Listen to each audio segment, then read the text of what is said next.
एक साहूकार के 7 बेटे और 7 बहुएं और एक बेटी थी। साहूकार के घर रोज एक जोगी आता था जिसे साहूकार की बहू भिक्षा देती थी। उस जोगी को जब साहूकार की बेटी भिक्षा देने आती तो वह उससे भिक्षा नहीं लेता था और कहता कि तेरे भाग्य में सुहाग की जगह दुहाग लिखा है। लड़की को उस जोगी की यह बात बहुत बुरी लगती और एक दिन वह अपनी माँ से रोते रोते जोगी की बात बताती है। सारी बात सुनकर माँ कहती है कि कल जब जोगी आएगा तब मैं सुनती हूँ कि वह क्या कहता है और क्यों कहता है।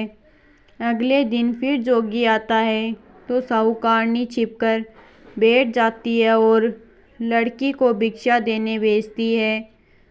जोगी उससे भिक्षा नहीं लेता और फिर वही बात दोहराता है कि तेरे भाग्य में सुहाग की बजाय दुहाग लिखा है। लड़की की माँ बाहर निकल कर आती है और जोगी से कहती है कि एक तो हम तुझे भिक्षा देते हैं और हमें गाली देता है। जोगी कहता है कि मैं गाली नहीं दे रहा हूँ, जो बात सच है वही कह रहा हूँ।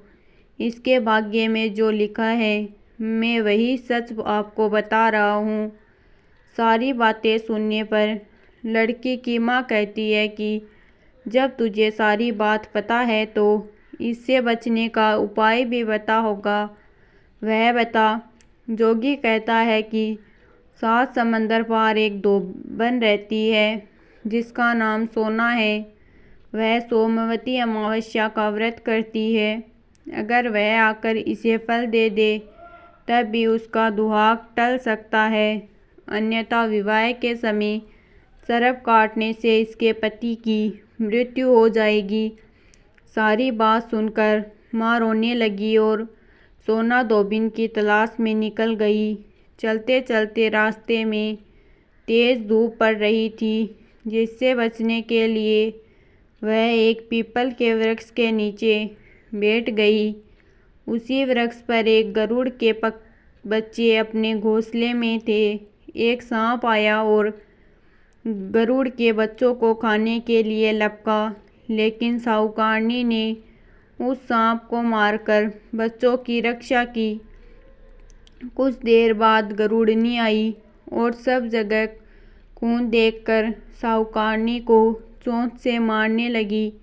साहूकारनी बोली कि एक तो मैंने तेरे बच्चे को सांप से बचाया और तू मुझे ही मार रही है। सारी बातें जानने पर गरुड़नी बोली कि तूने मेरे बच्चों की रक्षा की है, इसलिए मांग जो चाहती है। साहूकारनी गरुड़नी से कहती है कि मुझे 7 समंदर पार सोना धोबिन के यहाँ छोड़ दो, और गरुड़नी ने वैसा ही किया। साहूकारनी वहाँ पहुँच तो गई, लेकिन सोचने लगी कि इसे कैसे मनाऊं। सोना धोबिन की भी 7 बहुएं थी, लेकिन घर के काम को करने के लिए सदा आपस में ही लड़ती झगड़ती रहती थी। रात को जब सब सो जाते तो साहूकारनी आती और चुपके से सारा काम कर उजाला होने से पहले चली भी जाती। सारी बहुओं में आपस में यही सोचती कि कौन सी बहू है जो सारा काम कर देती है, लेकिन एक दूसरे से पूछने की हिम्मत किसी की भी नहीं होती। काम करने की बात सोना धोबिन ने भी देखी कि आजकल बहुएं लड़ती भी नहीं हैं और काम भी सारा हो जाता है। सोना धोबिन ने सारी बहुओं को बुलाया और पूछा कि आजकल तुम लड़ती भी नहीं हो, घर का सारा काम कौन करता है। बहुएं सास से झूठ कहती है कि लड़ाई करने से क्या फ़ायदा, इसलिए हम मिलकर काम कर लेती हैं। सोना धोबिन को अपनी बहुओं की बात पर विश्वास नहीं होता और वह रात में जागकर वह स्वयं सच देखना चाहती है कि कौन काम करता है। रात होने पर सोना धोबिन छिपकर बैठ जाती है कि देख कौन सी बहू काम करती है। रात हुई तो वह देखती है कि एक औरत चुपके से घर में घुस रही है। वह देखती है कि उसने घर का सारा काम कर दिया है और जाने की तैयारी में है। जैसे ही साहूकारनी जाने लगती है तो सोना धोबिन उसे रोकती है और पूछती है कि तुम कौन हो और क्या चाहती हो। साहूकारनी कहती है कि पहले तुम वचन भरो तब बताऊंगी। वह वचन भरती है।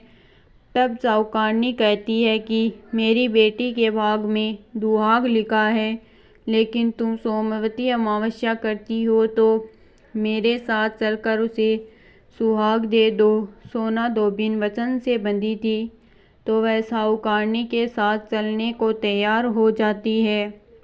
जाते हुए सोना धोबिन अपने बेटे व बहुओं से कहती है कि मैं इस औरत के साथ इसकी बेटी को सुहाग देने जा रही हूँ, लेकिन अगर मेरे पीछे से तुम्हारे पिताजी मर जाए तो उन्हें तेल के कूपे में डालकर रख देना। धोबिन साहूकारनी के घर पहुँच जाती है। साहूकारनी अपनी बेटी का विवाह करती है तो फेरों के समय सोना धोबिन कच्चा करवा दूध तथा तार लेकर बैठ जाती है। कुछ समय बाद सांप आया और दूल्हे को डसने लगा तो सोना धोबिन ने करवा आगे कर तार से सांप को बांध दिया और सांप मर गया। अब सोना धोबिन ने लड़की को सुहाग दिया और कहा कि जितनी अमावस्या मैंने की है उन सभी का फल साहूकार की इस लड़की को मिलेगा। अब आगे तो अमावस्या में करूँगी, उनका फल मेरे पति व बेटे को मिलेगा।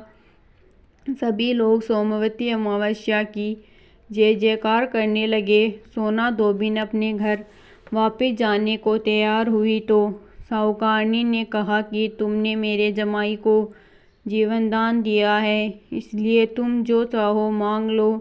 सोना धोबिन बोली कि मुझे कुछ नहीं चाहिए। वह चली गई। रास्ते में चलते हुए फिर से सोमवती अमावस आ गई।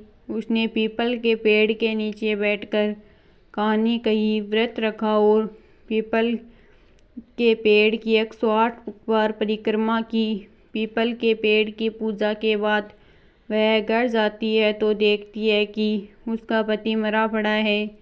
अब रास्ते में जो सोमवती अमावस्या उसने की उसका फल अपने पति को दे दिया, जिसके प्रभाव से वह पुनः जीवित हो गया।